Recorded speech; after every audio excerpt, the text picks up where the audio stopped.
Eh bien, bonsoir.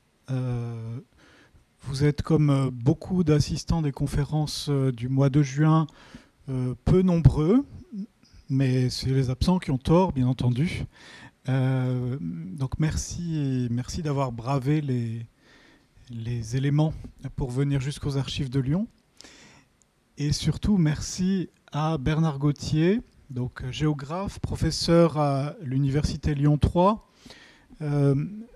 membre du comité d'organisation de la conférence internationale sur l'histoire de la cartographie qui aura lieu début juillet à Lyon et qui va donc accueillir quelques centaines, dizaines de spécialistes, centaines, ouais, donc on peut dire quelques centaines de spécialistes de l'histoire de la cartographie de tous horizons. C'est grâce à lui que nous avons pu imaginer le sujet d'exposition que je pense vous avez déjà découvert dans notre grande salle d'exposition. Il y a d'ailleurs plusieurs événements à Lyon autour de la cartographie qui sont, je pense, assez intéressants parce qu'ils révèlent des fonds qui ne sont pas forcément très connus ici aux archives municipales, mais aussi aux archives départementales, mais encore à la bibliothèque municipale, à la bibliothèque d'Hydro de l'École normale supérieure. Ce sont vraiment, je pense que c'est un événement qui a pris une certaine ampleur au-delà de son importance académique. Et voilà, je pense que c'est intéressant d'en profiter. Je voulais vous remercier aussi d'avoir accepté de traiter ce sujet, le sujet de la carte de l'insurrection des canuts de 1834 et ses suites. C'est un sujet, bien entendu, qui est extrêmement important dans la mémoire lyonnaise. Et en plus, nous qui détenons quelques fonds sur l'insurrection, bien, je pense que, en tant qu'archiviste, ça ne peut que nous éveiller notre curiosité. Et je vous écouterai avec grand plaisir. Voilà, je ne serai pas plus long et je vous laisse la parole. Merci beaucoup.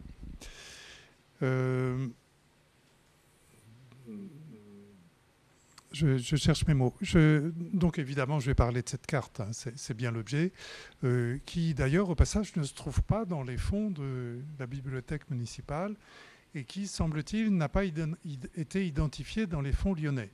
Pourtant, c'est sûr qu'elle en provient, quelque part. Donc ça fait partie des choses que je vais un petit peu évoquer. Ce que je vais essayer de faire, c'est pas forcément de faire quelque chose de très linéaire. C'est-à-dire, ce que vous allez voir, c'est que souvent, pour essayer de comprendre ce qui s'est passé, il faut faire un peu des pas de côté. Et puis, il y a beaucoup de choses qui ne sont pas connues encore. C'est-à-dire, il y a un hasard très important dans l'apparition des sources, des données. Je vais un peu commencer par ça, vous allez voir, parce que c'est ça qui a été à l'origine de l'enquête que je vais vous présenter. Et cette enquête, elle n'est pas finie. C'est-à-dire qu'il y a certainement beaucoup de choses encore à trouver. Il faut tirer les fils pour essayer de comprendre ce qui s'est passé et de rendre parlant des choses qui, a priori, ne sont pas parlantes. J'en donnerai peut-être un exemple. Enfin non, je pense qu'il y en aura plus d'un au fil de ma présentation. Donc en fait, vous voyez, dans mon introduction, j'avais marqué de l'histoire d'une découverte à la découverte d'une histoire. Bon, évidemment, c'est un jeu de mots, hein, c'est la rhétorique. En fait, ce qu'il faut avoir en tête, c'est que la première carte sur l'insurrection qu'on connaît à Lyon, c'est celle-là, qui a été publiée en 1991 et qui se trouve dans les fonds, ici, des archives municipales. Donc, vous voyez une carte ici. Alors, c'est toujours le problème de la reproduction quand c'est projeté comme ça. Elle est bien dite en 1853, copie partielle de la carte de l'insurrection faite en 1834. Donc ça a été publié par des collègues historiennes de l'art qui ne se sont pas posé d'autres questions, qui se sont dit, bon ben voilà, oui mais moi c'était pareil. Et tout le monde considérait que c'était la carte de l'insurrection. Et que donc il n'y avait rien d'autre à connaître de ce point de vue-là. Et donc toutes les analyses ont été faites en fonction de ça. Ben, simplement, ce qu'on va voir, c'est qu'une bonne partie de ces analyses passe sur la rue de la République. mais sur le reste, ne tiennent plus. Voilà, tout simplement parce que cette carte, donc, qui est apparue en 91, en fait, c'est l'extrait de cette carte qu'on connaît maintenant en 3 exemplaires. Et qui est apparue, moi j'en ai vu apparaître un exemplaire vers 2008, c'est un de mes étudiants en thèse, travaillant sur Lyon, qui est allé aux archives de l'Institut géographique national à Saint-Mandé, à Paris. Et puis les gens lui ont montré un certain nombre de cartes anciennes sur Lyon provenant des militaires du génie. Et cette carte, évidemment, déjà, ça change beaucoup de choses. Parce qu'en fait, l'extrait qu'on vient de voir, c'est un petit morceau de cette carte. Et puis, il y en a une autre qui a été mise en ligne en 2012. C'est celle de gauche, je pense. Voilà, celle de Saint-Mandé, c'est celle de droite. Celle de gauche, c'est celle qui est en ligne sur le site Gallica, Bibliothèque nationale de France. Donc, ça veut dire qu'il y en a un exemplaire à la BNF. Bon. Et puis, le 3e exemplaire, c'est celui du milieu. Il m'a été signalé il y a quelques années, plus tard encore, donc par une collègue, à l'occasion d'une visite qu'elle a faite à la Bibliothèque royale de Bruxelles. Elle a regardé s'il y avait des choses sur Lyon et elle est tombée sur cette carte. Alors évidemment, je suis allé la voir parce que l'intitulé dans les inventaires était exactement le même. Donc vous l'avez, hein, c'est celui du haut. Plan d'une partie de la ville de Lyon indiquant les positions tenues par la garnison et les insurgés pendant les journées du 9 au 14 avril 1834. Je suis allé la voir pour savoir si c'était la même et pour voir si on avait des informations complémentaires par rapport à la carte. Parce que un des gros problèmes qu'on a quand on travaille sur les cartes, que n'ont pas les gens qui travaillent sur les dossiers papier, c'est que les dossiers papier, ils sont d'abord constitués comme tels. Ils sont liés à des procès, à des procédures, ça peut être des rapports, ça peut être des enquêtes fiscales, ça peut être plein de choses comme ça. Ils ont une logique interne propre. Et souvent, traditionnellement, les cartes ont été traitées comme de beaux objets à sortir des dossiers et à constituer en série à côté, sans que le lien avec le dossier ne soit noté. Donc, vous voyez, ces 3 cartes à gauche, elles ont été tirées de dossiers. Elles étaient pliées dans les dossiers. Quand on travaille sur des dossiers, on trouve des cartes. Heureusement, il faut les laisser dans les dossiers. Ou sinon, si on les sort, enfin, M. Fèvre-Dacier le sait bien, il faut dire d'où elles viennent. Parce que sinon, on perd l'information associée. Et à reconstituer, c'est très compliqué. Et assez souvent, c'est impossible. Donc, il faut mener une enquête compliquée pour arriver à savoir ce qu'elle signifie, tout simplement. Ce sont vraiment des enquêtes policières. Alors, ces 3 cartes, je pense savoir d'où elles viennent et à peu près, vous voyez, je suis prudent, hein, dans quel contexte elles sont arrivées à Paris et à Bruxelles. Celle de Bruxelles, on en reparlera un petit peu tout à l'heure. Celle de droite, à l'IGN, elle vient du génie, donc des militaires. Donc elle a dû être envoyée par les gens de Lyon. On va voir dans quelles circonstances la carte a été faite. Donc après le siège, donc aux autorités militaires à Paris, ministre de la guerre très certainement, qui était Soult à ce moment-là, si je ne me trompe. Celle qui se trouve à la BNF envoie à Paris aussi. Alors à qui pour que ce soit à la BNF? Probablement le ministre de l'Intérieur, qui était Thiers à ce moment-là. Là aussi, si je ne me trompe, il avait un autre poste ministériel un peu avant, hein, j'ai vu dans ce que vous avez écrit. Donc déjà, un autre endroit, on va reparler de Thiers après. Et celui du milieu, je ne sais pas trop. Alors j'ai une hypothèse, il y a Soult impliqué dans cette histoire encore, je vais en parler. Alors vous voyez par exemple, une des questions que je me suis posée, c'est est-ce que la matérialité même des documents peut donner des indices? Est-ce que c'est vraiment exactement les mêmes documents? Donc il faut analyser le document. Alors c'est ce qu'on fait avec les cartes. Donc ce sont des documents avec un fond de carte imprimé, mais par contre la couleur, elle a été rajoutée manuscritement. Donc par exemple, il y a des toutes petites variations dans les lavis. Vous voyez le rose et le rouge, ce sont les rouges. Et le bleu, ce sont les forces de l'ordre. Aujourd'hui, ça nous parle immédiatement. À l'époque, c'était, si j'ose dire, un peu révolutionnaire quand même déjà de cartographier les rouges en rouge. Je n'en connais pas d'autres exemples pour l'instant. Mais donc, il y a des petites variations. Par exemple, il y a des barricades qui se promènent un peu, qu'on n'a pas sur certaines cartes. Mais ça joue à très peu de choses. Et puis, j'ai regardé aussi les plis des cartes. Donc, les deux de Paris sont pliés exactement au même endroit. Donc, ça laisse entendre que le renvoi a été préparé en même temps et peut-être fait en même temps. La carte du milieu, Bruxelles, les plis ne sont pas exactement au même endroit. Ça veut dire que c'est un autre envoi. Ça veut dire qu'on avait constitué un lot de cartes mises en couleur, peut-être tous au même moment, peut-être à des moments différents, je ne saurais le dire, en tout cas avec exactement la même méthode, mais elles n'ont pas toutes été envoyées à Paris ou ailleurs au même moment. Vous allez me dire, c'est microscopique comme indice, mais ça s'ajoute à d'autres choses. Voilà, donc quand je disais histoire d'une découverte, c'est l'histoire de la découverte de ces cartes. Et j'en rajoute une, c'est celle-là, qui est apparue, mise en ligne sur le site des archives municipales, plus récemment encore, sans indication. Donc elle est cataloguée sur le site des archives comme plan d'armée de Lyon en 1834, avec en surcharge un certain nombre de choses. Mais elle n'est pas identifiée comme une carte de l'insurrection de 1834. Moi, quand je suis tombé là-dessus, évidemment, c'était parlant. Ça signifiait immédiatement des choses pour moi, parce que j'avais vu le reste.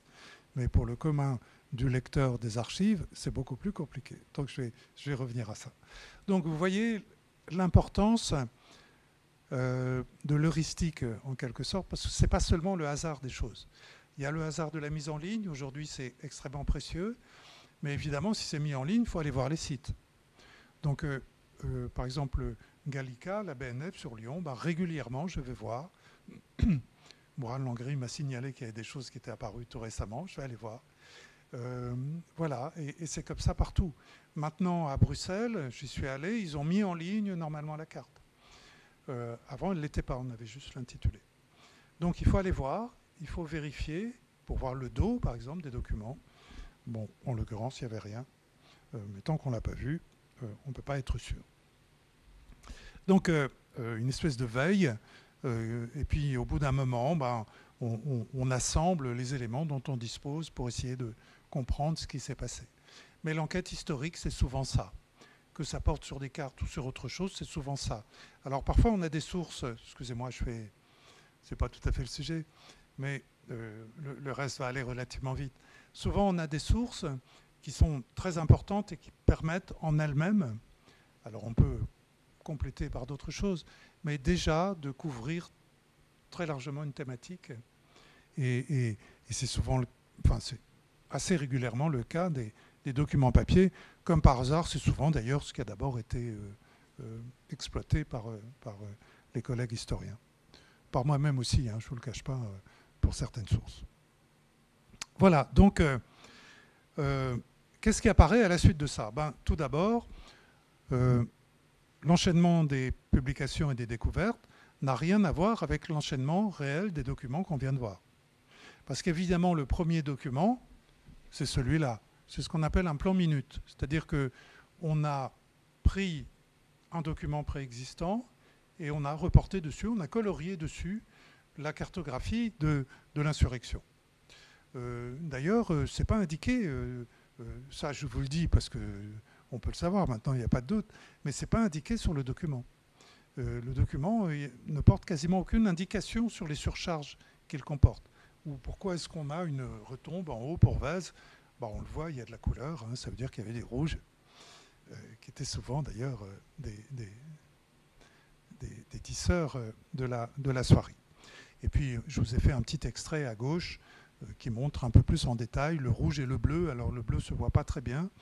La préfecture, évidemment, c'était un haut lieu des Bleus, des forces de l'ordre. Et puis, juste tout autour de la place des Jacobins, on avait des barricades rouges des insurgés. On pourrait faire une histoire très détaillée, mais il faudrait trouver les sources de ce qui s'est passé. Donc, le premier document, c'est clairement celui-là. Deux choses à son propos. Tout d'abord, pourquoi subsiste-t-il? Eh bien, c'est étrange. D'habitude, les documents minutes on ne les conserve pas. Pourquoi subsiste-t-il dans les archives de la ville, alors que le document central, qu'on va voir après, apparemment n'y est plus? Ça, c'est un document secondaire. Souvent, les documents minutes, on les détruit, on ne les conserve pas. Deuxième chose, sur quel fonds a-t-il été constitué? Et là, c'est assez intéressant parce que ce n'est pas du tout un fonds, on va le voir après, c'est les militaires qui ont fait ça, ce n'est pas une carte militaire. En fait, c'est un plan du commerce. C'est comme si j'achetais un plan dans une librairie, un plan de blé, et puis que j'allais colorier dessus pour dire, bah voilà, l'insurrection de Lyon, allez, en 2023. C'est exactement ce qui s'est passé. Ce que ça veut dire, c'est qu'il n'y avait pas de plan officiel qui permettait de faire ce travail-là. Donc on a utilisé le plan du nommé d'armée dans son édition de 1834. Ça veut dire que l'insurrection est d'avril, hein, le plan était tout chaud, c'est sa mise à jour de début 1934. La première édition était de 1930. Ce plan est très intéressant parce que c'est le premier qui se nourrit du travail de cartographie systématique qui a été entrepris pour la ville à partir des années 1820, pour simplifier. D'abord pour faire le plan d'alignement de la ville, c'était essentiellement le géomètre Coyer qui était derrière ça, et puis ensuite pour établir le cadastre, dit napoléonien. Donc ce qui s'est passé vers 30-31. Mais là, manifestement, quand on regarde l'échelle, quand on regarde un certain nombre de choses, et ce qu'il dit lui-même, que je vais citer dans un instant, donc il a pu disposer de documents qui n'étaient pas publiés. Alors que je vous cite ce qu'il écrit. Bon, peu importe, je ne vais pas rechercher. Vous voyez, je ne suis pas en train de lire mon texte, ce qui serait peut-être plus efficace pour vous. Mais l'idée, c'est bien de vous faire comprendre à chaque étape les points importants. Mais toujours est-il que Darmé dit, c'est dans le cartouche en haut à droite, qu'il a utilisé les documents les plus récents, les plus à jour, et qu'il est allé faire des contrôles de terrain, qu'il a utilisé des documents de type plan de lotissement, et ainsi de suite. Donc, il a fait un travail très très sérieux, et c'est vraiment un plan de référence. C'est une étape importante. Bon, ce n'est pas tout à fait le sujet, mais c'est peut-être pour ça que les militaires ont utilisé ce document à ce moment-là. Donc j'en viens maintenant au document principal. Donc le document principal, c'est celui-ci, donc vous voyez en 3 exemplaires. On voit assez bien, en particulier à droite, donc la représentation des positions des insurgés, donc des journées du 9 au 14 avril, donc rosé pour les étendues dominées, rouge pour les points d'appui principaux, et la même chose pour les forces de l'ordre de l'autre côté. Alors, ça a duré 5 jours. C'est une carte à un moment donné. C'est forcément un petit peu un compromis. Je ne sais pas exactement où il se situe, ce compromis. J'ai essayé de bien comprendre les choses. Je vais en donner quelques éléments juste après. Mais la question n'est pas totalement résolue. Ce qui est intéressant ici, je l'évoquais il y a un instant, c'est que on parle des rouges. Donc les rouges, c'est ici sont les insurgés, surtout et pour beaucoup, mais pas seulement, des tisseurs de la soierie, donc ce qu'on va appeler à partir de ce moment-là les canuts, parce qu'avant, on n'emploie pas ce mot-là. L'utilisation du rouge, je le redis, c'est la première carte. J'ai cherché pas mal. On a des cartes, par exemple, sur les insurrections de Paris. On va en voir une juste après, en 1830, les journées de 1830, où on n'a pas ça, même si on pouvait parler de rouge à ce moment-là aussi. Donc évidemment, c'est un élément intéressant. Ce qui permet d'éclairer aussi ce document, ce sont précisément les choses dont on pouvait s'inspirer. Alors, j'évoquais, c'est ce qu'on a à droite, la carte de l'insurrection, des journées de Paris en 1830. Elle est assez confuse. Peut-être qu'elle était connue. Elle a été imprimée cette fois-ci. Elle a été publiée. Donc elle était tout à fait accessible. Là, j'ai fait un agrandissement. C'est pas très clair. Je ne sais pas si vous arrivez à bien la comprendre. Quand on regarde notre carte de Lyon, c'est beaucoup plus clair. Et puis à gauche, vous avez un croquis fait par les militaires. Ici, c'est un plan de la ville de Constantine. On est en pleine guerre d'Algérie, fait en 1836. On a quelques documents comparables, par exemple pour Oran, dans le contexte de la guerre d'Algérie. Et lorsqu'on regarde des documents comme ça qui sont manuscrits, avec les éléments du cartouche à côté, on voit que le style est très très proche de celui de la carte de l'insurrection qu'on a vu et qu'on va revoir après. Donc on a aussi un document qui nous dit, mais à propos de l'extrait de 1853, que ça a été établi par la garnison. Mais là, je n'ai pas de preuve. C'est quasiment sûr, mais il n'y a pas de preuve, mais c'est bien le style de cartographie militaire manuscrite de cette période, qu'on retrouve donc en particulier pour la guerre d'Algérie. Les militaires faisaient aussi des cartes imprimées, mais elles ne ressemblent pas à ça. Ce n'est pas la même écriture, ce n'est pas la même façon de faire les cartes. Autre élément, c'est on a une carte de l'insurrection donc qui nous montre les espaces tenus par les insurgés. Alors, est-ce qu'on peut mettre en regard des documents qui nous permettent de confirmer ça, d'une certaine façon? Toujours une question qui se pose, croiser les sources, essayer de vérifier. Est-ce que les zones sont en rose à droite parce que les rouges ont conquis ces zones, ou est-ce que c'est parce qu'ils y étaient déjà, les ouvriers en particulier? Ce n'est pas forcément une question simple. Donc à gauche, vous avez la carte que j'avais reconstituée, voici quelques années, de la localisation des métiers à tisser à Lyon en 1833. Donc c'est quasiment à une année de décalage à peine.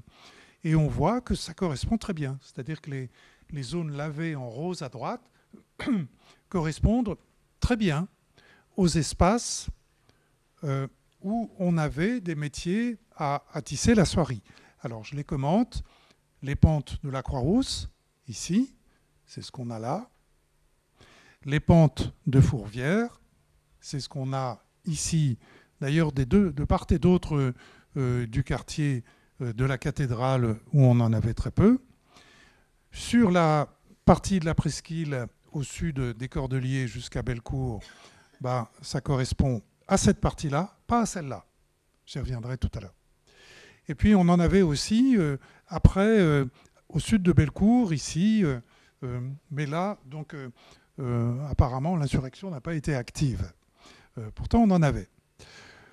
Alors évidemment ça pose des questions, en particulier deux questions. Donc on dit toujours dans la mythologie lyonnaise que les canuts, c'est les pentes de la Croix-Rousse ou la Croix-Rousse, sans qu'on dise trop exactement de quoi il s'agit. Sur le plateau de la Croix-Rousse, on a des chiffres. Là, les chiffres sont importants. Il y a à peu près 1 millier de métiers à tisser à ce moment-là, sur les pentes. C'est pas beaucoup. On en a 1500 au sud de Bellecour. On en a environ 1500 dans le secteur entre Bellecour et Cordeliers. On en a un peu plus de 6000 sur les pentes de la Croix-Rousse et plus encore sur les pentes de Fourvière et au pied de Fourvière. Alors déjà, la carte à gauche, pour certains, vous m'avez peut-être déjà entendu parler de la soierie, montre très très bien que les canuts à la Croix-Rousse, c'est un mythe pour les insurrections. Alors, ce mythe, il a été construit plus tard. Ce n'est pas exactement le sujet ici, un petit peu comme la colline qui prie, la colline qui travaille. Simplement, historiquement, ça n'a aucun sens. C'est le mythe qui a un sens, qui est à analyser comme tel. Le mythe est un objet historique. Mais ce que dit le mythe, c'est faux. Donc c'est clairement faux. Je le répète, on en avait beaucoup plus en rive gauche. En rive droite, pardon, de la Saône. Alors, ce qui apparaît aussi nettement, quand on regarde un petit peu le détail à la fois de l'insurrection et de ce qu'on peut savoir sur les milieux ouvriers, c'est que le monde des tisseurs de la soierie, c'est un monde hétérogène. Et de fait, les circonstances de l'insurrection s'expliquent en partie, la façon dont tout s'est déroulé, par cette hétérogénéité. Mais ce qui est frappant, c'est que tant les forces de l'ordre d'un côté, côté préfet et édiles municipaux, que de l'autre côté, les responsables des organisations des canuts, notamment, ont tout fait pour présenter le monde des canuts comme un bloc uniforme.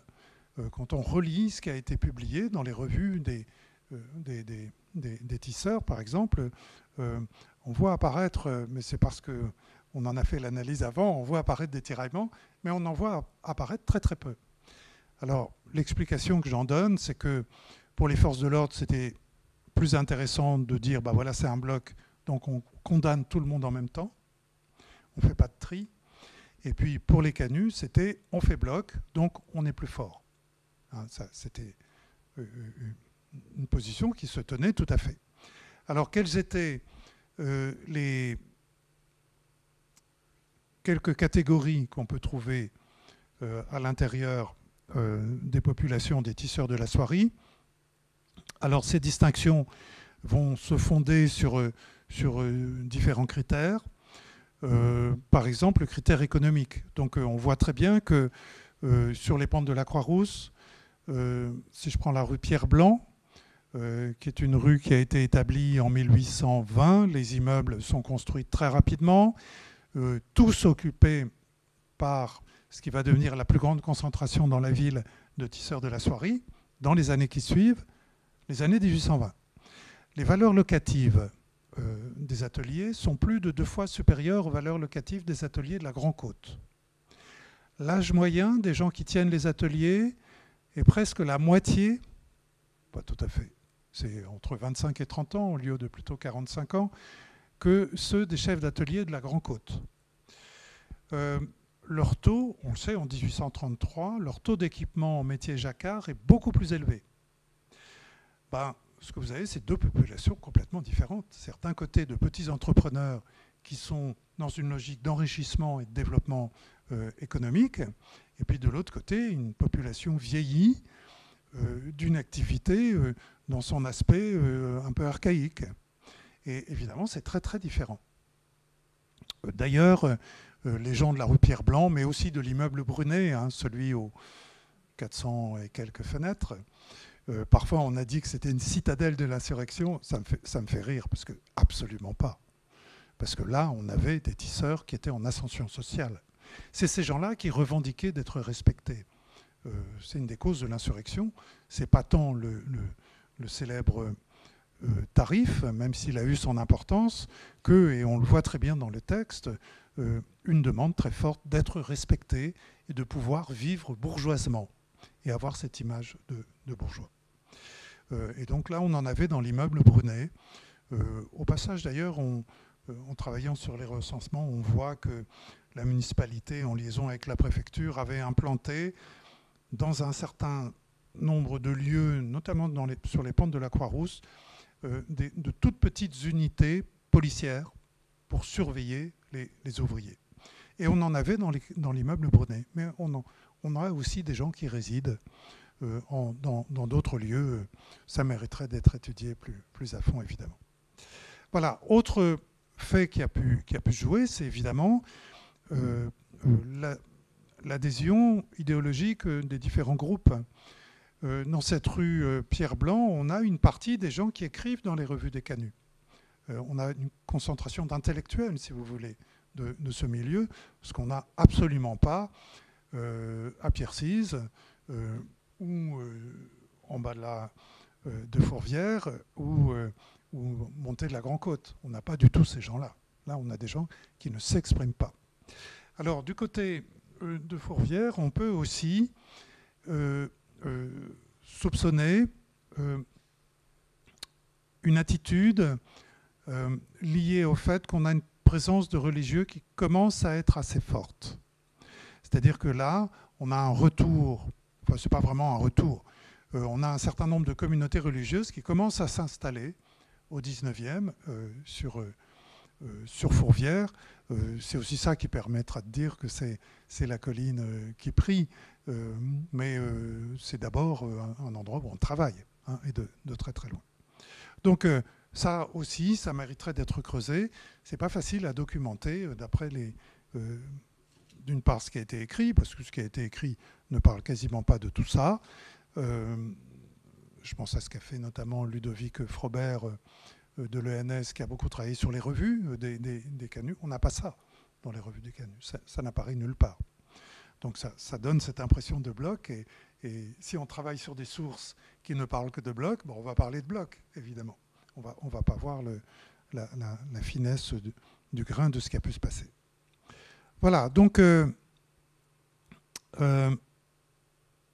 le plan, si vous voulez, commence à parler, mais là, sur l'insurrection. Mais on va voir que ça va poser des questions pour la suite. Donc j'y viens, donc je passe au document suivant, qui est celui-ci, c'est l'extrait. Alors à gauche, vous avez un cadre qui vous montre la partie qui est représentée dans l'extrait utilisé en 1853, qui a été fait en 1853, et que donc il se trouve aux archives ici. Et puis j'ai fait un petit zoom au milieu. Alors ce qu'on voit, c'est que la partie représentée en 1853, ben, c'est 1/10 des étendues considérées par l'insurrection. 1/10. Et qu'en plus, si on compare à ce qu'on vient de voir avant, ben, on avait certes beaucoup d'ouvriers dans cette partie-là, mais ici, je vais vous le prouver encore après, on n'en avait quasiment pas. Il y en avait un petit peu, mais pas beaucoup. Donc en fait, au total, il n'y en avait pas beaucoup des ouvriers dans ce secteur, ici. Et ça pose question. Alors je termine avec la carte. La carte, elle a été faite par des militaires. On a le dossier d'accompagnement sur lequel je vais revenir. Donc carte faite par des militaires qui évidemment reprend des éléments graphiques et ainsi de suite de la carte qui avait été élaborée 19 ans auparavant. Donc ici, la descendance est évidente. Ça veut dire que dans la garnison de Lyon, on disposait évidemment de la carte qu'on vient de voir. C'est clair. À Lyon, en 1853. Peut-être qu'on va la retrouver un jour ou l'autre. Hein. Peut-être que c'est aussi chez un privé. Passons. Donc on en disposait. Ça veut dire qu'il y avait une mémoire de ce qui s'était passé. Important, cette mémoire. Et une mémoire telle que sur l'extrait, on a des choses qu'on n'a pas sur la carte d'origine. Et en particulier, les passages, les traboules. Alors on ne parle pas de traboules à ce moment-là. Hein. Ça fait partie de ces inventions aussi des alentours de 1900, de ces mythes qui ont été construits à ce moment-là. Donc on n'a pas de traboules, on a des passages et on les cartographie. Parce que c'est un enjeu du point de vue, ou ça a été un enjeu du point de vue de l'insurrection. Un élément avant de revenir au pourquoi de la carte de 53. Ici, là aussi, c'est l'intérêt de travailler avec des documents et des sources qui sont autres. Ici, c'est à partir d'une enquête qui a été faite en 1853 sur le périmètre qu'on envisageait pour la rue de la République. C'est une enquête en gros d'insalubrité. On ne sait pas exactement pourquoi elle a été faite, mais ça prend quasiment la forme d'une base de données. Et ici, j'en ai tiré deux informations. À gauche, vous avez la localisation des ouvriers en rouge et des bourgeois qui sont en bleu. C'est mélangé quand c'est en vert. J'ai repris à dessin les mêmes couleurs que pour la carte de 1834, évidemment. Les ouvriers en rouge. Hein. Et puis à droite, vous avez le niveau d'insalubrité.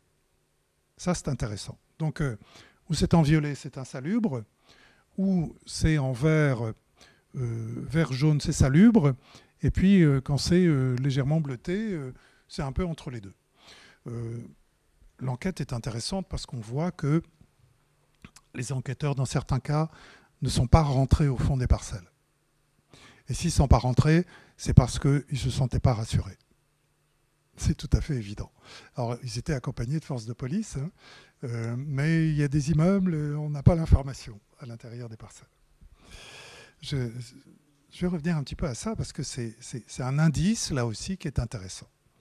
Donc, je reviens au pourquoi de la carte de 1853. Alors, cette carte, là, clairement, mais ça n'avait pas été complètement vu en 91 quand elle a été publiée.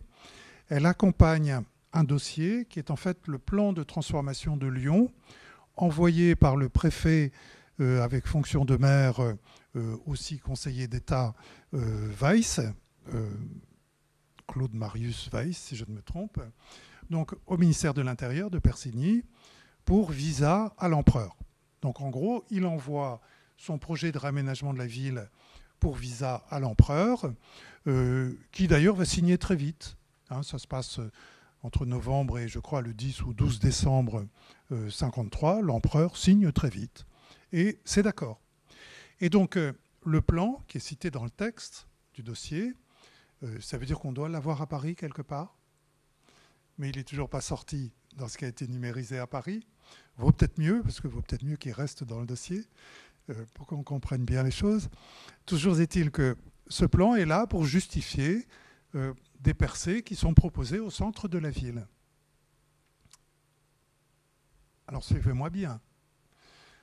On cherche à justifier notamment la percée de la rue de la République, ici, c'est ça l'enjeu principal, au travers de la presqu'île. Et on la justifie par les insurrections ouvrières. Alors même que, on vient de le voir, les ouvriers sont surtout ailleurs. Et que, certes, il y en a, mais il n'y en a pas tant que ça à cet endroit-là. Alors, question. Pourquoi on n'a sélectionné que ce secteur-là? Pourquoi Weiss a-t-il fait omission de là où on avait des ouvriers ailleurs? Et la réponse n'est donnée nulle part. Elle n'est pas écrite. Donc, on peut faire des hypothèses. Je vais en faire 2 ou 3 qui sont sûrement justes, mais ce n'est peut-être pas l'explication ultime. Je ne la connais pas pour l'instant.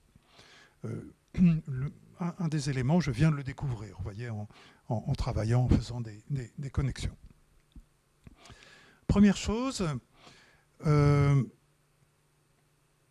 a un phénomène qui se développe beaucoup. Dès les années 30, Montfalcon le signale. Alors, je n'ai pas évoqué tout à l'heure aussi qu'on peut croiser la carte de gauche là, avec la description, le récit par Montfalcon de l'insurrection de 1934, et ça marche très très bien. Hein, il y a quelques petits points à rajouter, mais ce que dit Montfalcon est tout à fait confirmé par la carte et par les éléments dont on peut disposer tout à l'heure. Il était aussi journaliste d'ailleurs, et je pense qu'il a fait un bon travail. C'était pas en rouge. Hein. Donc, premier élément, à partir des années 30, c'est ce que raconte Montfalcon, on commence à voir se développer des manufactures de tissage, et pas à Lyon, et parfois très éloignées de Lyon. Donc, parfois dans les départements tout autour. Et ce phénomène n'aura de cesse que de se développer par la suite, et s'accélérera. Je ne sais pas dans quelle mesure, parce qu'on n'a pas pour l'instant d'histoire complète, quantitative de ces déplacements de la production des tissus du centre de Lyon à l'extérieur, mais ce phénomène a sûrement été important. Un phénomène associé, en partie, mais qui n'a pas pu avoir d'effet dans les années 1850, c'est l'effondrement du marché américain. Peut-être que ça ne vous dit rien. Le marché américain, c'était le premier marché pour la soierie lyonnaise. À un moment donné, c'est la moitié de la production qui est exportée aux États-Unis dans les années 30. Et la guerre civile nord-sud, qui commence en 61, fait que le marché va s'effondrer complètement pendant plusieurs années et donc va conduire à l'industrialisation de la production des tissus de soie et donc à la sortie du centre de la ville. Les capitalistes, évidemment, connaissaient cette histoire et ils ne voulaient plus être soumis à la vindicte populaire éventuellement ou aux revendications populaires plus particulièrement. Autre élément, c'est ce qui vient du parcours de Weiss lui-même. On a eu peu de choses écrites sur la biographie de Weiss, mais en fait, c'est quelqu'un qui a eu un parcours extrêmement intéressant et qui mériterait un jour une bonne biographie. Ça mérite une thèse, le parcours de Weiss. Pour vous dire, à partir de 1947, il est directeur des affaires civiles en Algérie. Alors à cette occasion-là, il travaille sur des projets de percée à Constantine, à Alger. Suite à quoi il va devenir préfet. Il aura plusieurs postes de préfet en métropole, comme on dit. L'un de ses derniers postes de préfet en 1849, non 50 surtout, jusqu'à tout début 51, c'est préfet du département du Nord, Lille, si vous voulez. Alors Lille, c'est une des plus grosses villes en France. Et à ce moment-là, à Lille, on a aussi des projets, des questionnements très importants sur le réaménagement de la ville. Tout n'est pas venu avec Napoléon III, on y pense bien avant. Alors à ce moment-là, Napoléon est quand même président, il ne faut pas l'oublier. Donc, entre autres, il a été confronté à Lille à la question de l'insalubrité et la question de la très grande pauvreté de nombreux habitants qui vivaient dans des caves. C'est un phénomène qui est bien connu. Et on est vraiment au sommet de la crise de tout ça à Lille à ce moment-là. Donc la loi sur l'insalubrité a été votée en 1850. Alors, je vais vous passer les discussions sur les alternatives qu'on proposait avant la loi. Et il y a été confronté en liaison avec la municipalité de Lille pour le cas de Lille, qui a beaucoup agi sur cette question-là dès 1850. On compte jusqu'à début 51 plus de 850 logements insalubres qui ont été supprimés à Lille. Donc c'est important et la question va continuer. Donc il arrive, si vous voulez, à Lyon avec des éléments de bagage l'ayant totalement armé à travailler sur une grande ville, sur aussi les questions d'insécurité, parce qu'il a travaillé quand il a été ministre de l'Intérieur, il faut le dire quand même, après avoir été en poste à Lille comme préfet.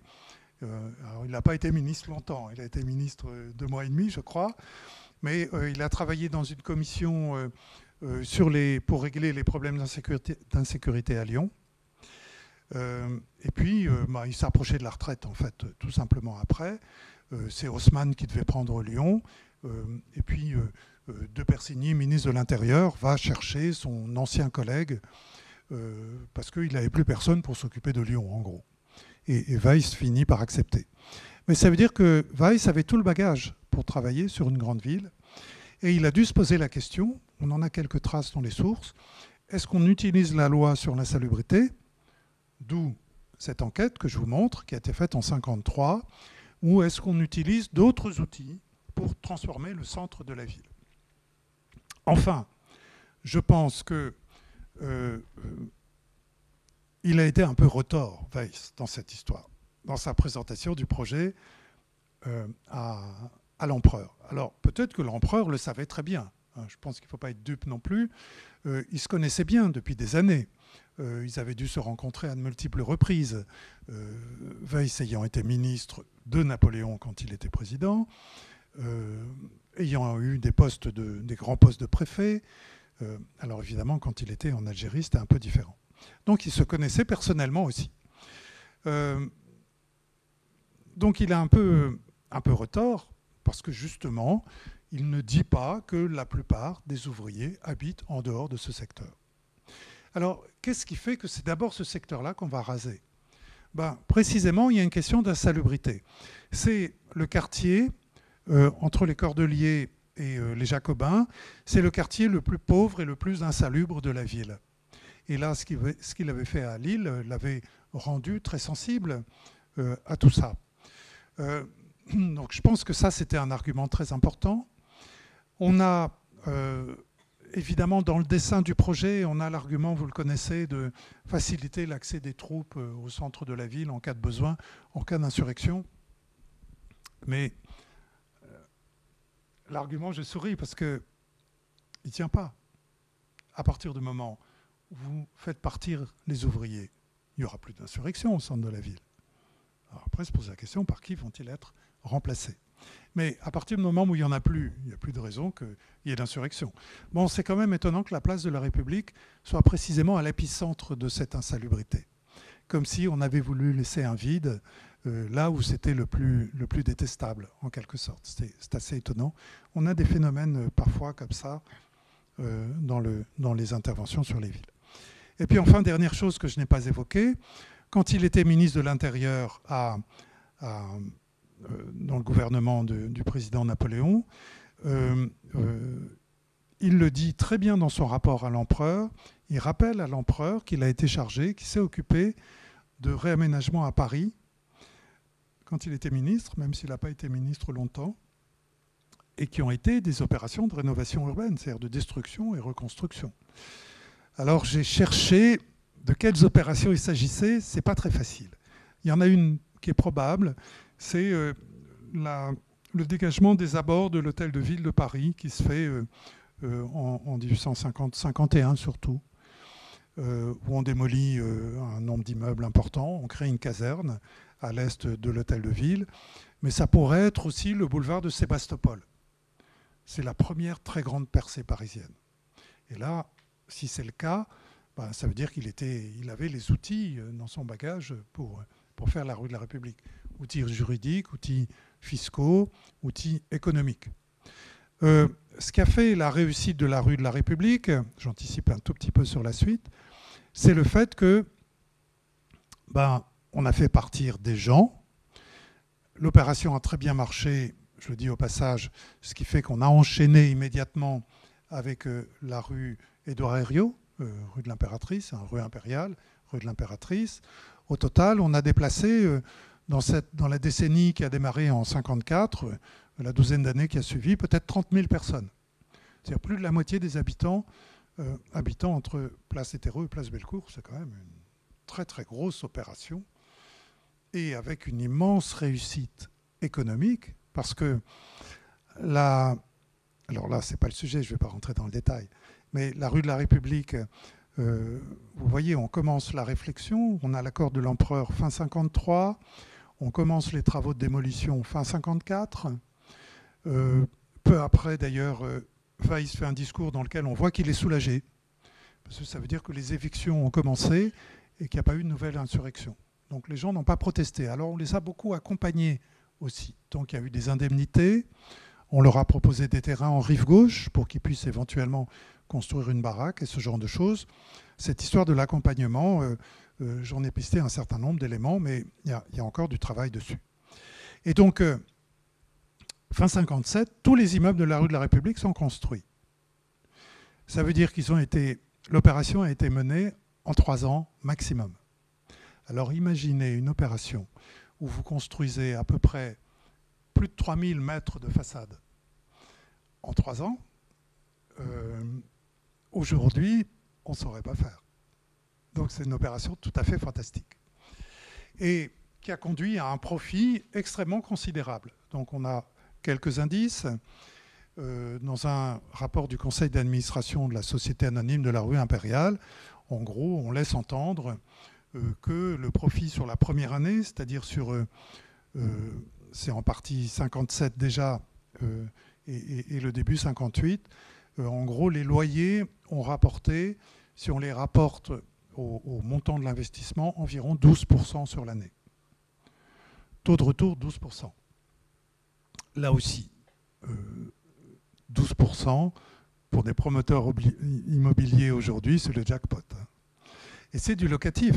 Ça veut dire que c'est pas pour rien que la rue de la République, ça a été resté un capital alloué depuis, parce que c'est extrêmement rentable. Hein, c'est vraiment une poule aux œufs d'or. Ça a été vraiment une opération tout à fait fantastique. Et il n'est pas exclu que ça a été aussi dans le projet de Weiss, parce que ça garantissait l'adhésion des milieux lyonnais, des investisseurs lyonnais, pour d'autres opérations. Et ça permettait de générer aussi des retours fiscaux permettant, c'était dans la théorie exprimée à ce moment-là, de poursuivre la modernisation de la ville et permettant aussi, au passage, de faciliter les déménagements par des biais divers des populations qu'on voulait déplacer sur la rive gauche en facilitant leur enrichissement. Donc, il ne faut pas se dire que ce sont des personnages brutaux. Weiss, je pense, n'était pas quelqu'un de brutal. Je pense qu'il l'a peut-être été à l'occasion. Il ne faut pas se leurrer non plus. Mais son objectif avait aussi une dimension de favoriser l'enrichissement de la population. Dimension saint-simonienne, si vous voulez, qu'on retrouve chez d'autres acteurs de ce qui s'est passé. Voilà, je crois que j'ai déjà dit beaucoup de choses. Il ne reste plus très longtemps. Donc, vous voyez, dans le dossier qu'il a envoyé à l'empereur, on a l'extrait et puis on a le plan du projet à droite. Disposé exactement de la même façon. Donc, l'idée, c'est bien de montrer l'équivalence entre le secteur qu'on détruit pour supprimer l'insurrection et puis les secteurs qu'on va reconstruire. Et en fait, on va plus reconstruire encore. Un dernier élément à propos de l'arrivée des troupes, je ne l'ai pas mentionné, c'est à propos de l'achèvement de la rue de Bourbon, donc la rue Victor Hugo actuelle, sur la place Bellecour. On a une demande de la ville qui remonte au ministère à Paris de financement d'une subvention et avec l'argument que ça faciliterait l'accès des troupes au centre de la ville. Toujours la référence aux insurrections. Et là, le maréchal de Castellane, déjà gouverneur militaire de la ville, celui même qui fait une lettre d'accompagnement au dossier de Weiss pour dire « Ah bah oui, c'est bien, on pourra faire venir l'armée si jamais il y a une insurrection », eh bien, il dit, quelques années avant, presque 10 ans avant, bah, on n'a pas besoin, parce que de toute façon, on a déjà telle et telle rue, donc pour faire venir les troupes, on sait faire. Alors en fait, ce qui s'est passé aussi, c'est que les techniques militaires développées en Algérie, notamment pour prendre les villes, dans des contextes de guérilla qui étaient difficiles, en fait, ont été utilisées, alors pas dans l'insurrection de 1931, mais clairement dans l'insurrection de 1934. Donc, on a des savoir-faire développés en Algérie qui ont été utilisés à Lyon à ce moment-là, et probablement dans d'autres villes. Alors, je parlais tout à l'heure de Weiss à propos de ce qu'il avait fait en Algérie. Ben, une fois la rue de la République achevée, le gouverneur d'Algérie lui écrit rappelant les bons services qu'il avait rendus en Algérie, bah, pour lui demander comment il a fait à Lyon. Et puis, on a aussi, c'est pas inintéressant, courrier du maire de Lille, où il avait été préfet, il n'y a pas si longtemps, qui lui demande comment il a fait à Lyon. Parce qu'il aimerait bien faire la même chose. Et d'ailleurs, dans les plans d'agrandissement de Lille de 1958, on fait mention des transformations de Lyon opérées pendant cette période-là. Donc, on est très très loin de Weiss.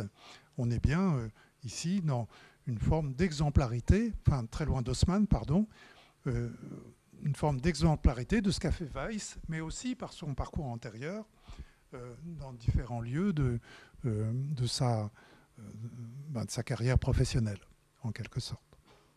Voilà, je termine avec le dernier plan de la série et après je ne vous ennuie plus.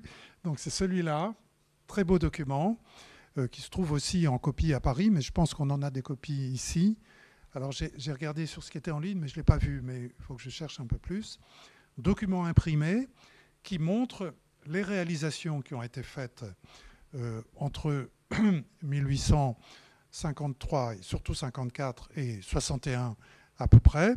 Donc on retrouve la rue de la République avec les nouveaux bâtiments en gris foncé, la rue Herriot avec là aussi les nouveaux bâtiments en gris foncé, les bâtiments qui ont été reconstruits en accompagnement par les propriétaires qui ont profité de l'occasion. Évidemment, il y a eu une élévation des valeurs foncières très importante, donc des profits considérables à faire à l'occasion de cette opération. Mais ça, c'est un plan qui vise à montrer la réussite du projet. Et puis pour terminer, 2 images avant l'insurrection, pendant, donc des insurgés, et puis après, l'ordre le plus parfait règne aussi dans Lyon, après les percées. Je vous remercie.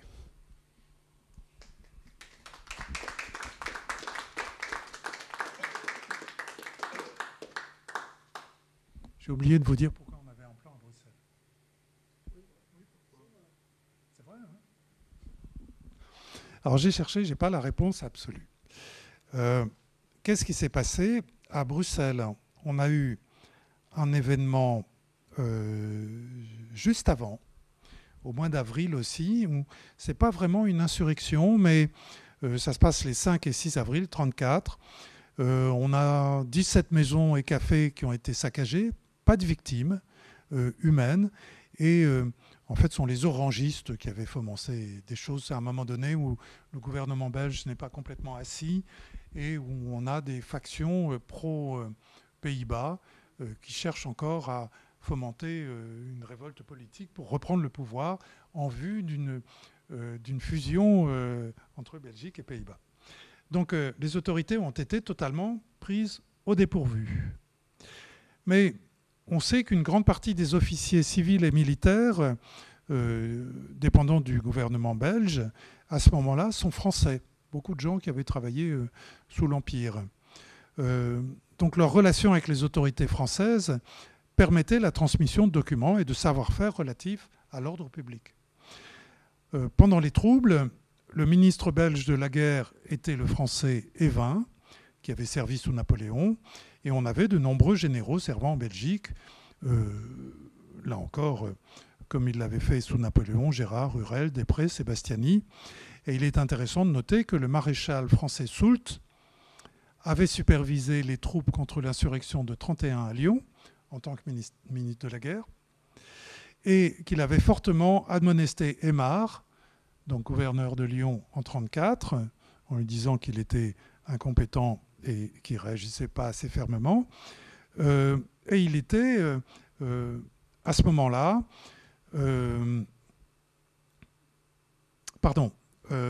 il avait mené l'armée française qui était venue au secours des Belges pour reprendre Anvers, que les Hollandais ou les gens des Pays-Bas ne voulaient pas recéder à la Belgique peu de temps après son indépendance. C'est de 1830, je pense, hein, l'indépendance de la Belgique. Donc on a un personnel, si vous voulez, français, beaucoup de militaires et ainsi de suite. On retrouve Soult, quand même, un personnage très important donc, en Belgique. Et en fait, ce que ça laisse entendre, c'est une pratique de transmission d'informations, de savoir-faire, à l'occasion de moments importants entre des gens qui avaient des responsabilités comparables. Donc il y a des canaux de transmission. Là-dessus, j'en sais pas plus. C'est une hypothèse. Elle se tient vu la proximité des gens, mais on n'a pas de réponse définitive.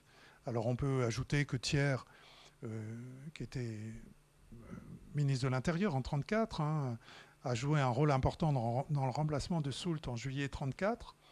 Il était son rival politique, ce qui explique aussi certainement qu'on a eu deux transmissions. C'est Thiers qui demande des informations très précises à Gasparin. Ce sera intéressant de comparer ces courriers avec ceux sur lesquels vous avez travaillé. Donc, je n'ai pas eu le temps de le faire, mais on allait à une piste qui vaudra la peine. Voilà, je vous remercie beaucoup.